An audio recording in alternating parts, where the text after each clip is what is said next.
In the heart of the Appalachian Mountains, there was a town not found on any map, Eldridge Hollow. It was an isolated place, surrounded by dense forest and steeped in shadows.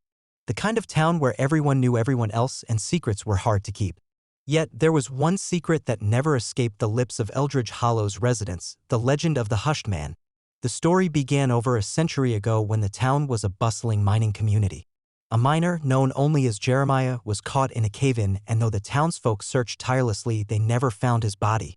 It was said that he survived, trapped and alone, driven mad by the darkness, his whispers echoing through the tunnels.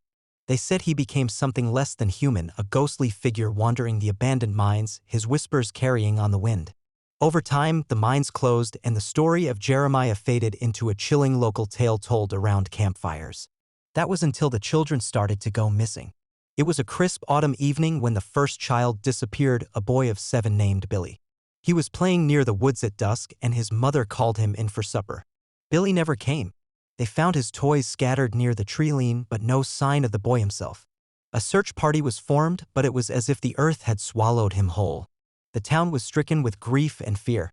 Parents kept their children close, and whispers of the hushed man resurfaced.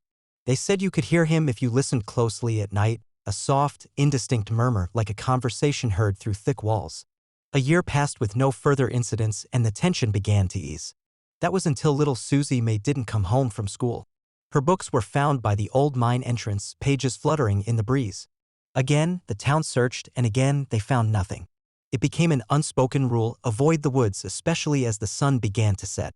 But rules are often broken, especially by teenagers who scoff at the tales of frightened children.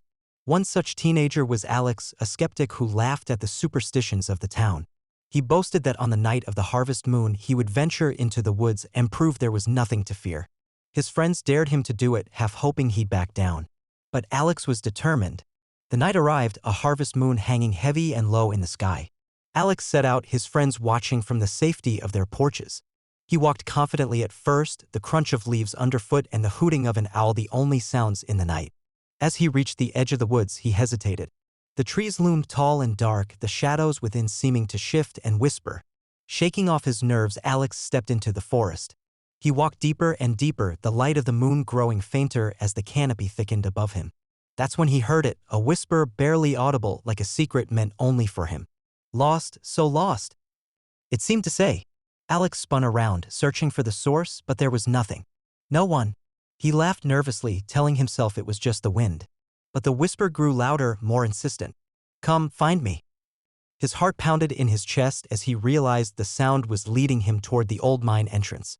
He knew he should turn back, but curiosity and pride pushed him forward.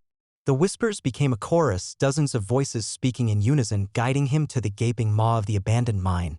Alex! The voices now spoke his name, and a cold dread settled into his bones. He wanted to run, but his feet moved of their own accord, carrying him into the darkness.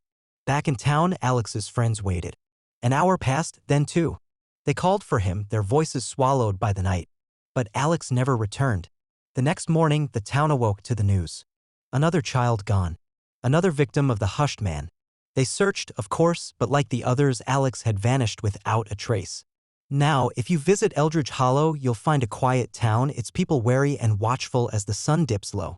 And if you listen closely, you might hear it, the faintest whisper on the wind, a warning to stay away from the woods when the shadows grow long. For the hushed man is waiting, ever hungry for the next lost soul to whisper to in the dark. And once you hear his call, it's already too late.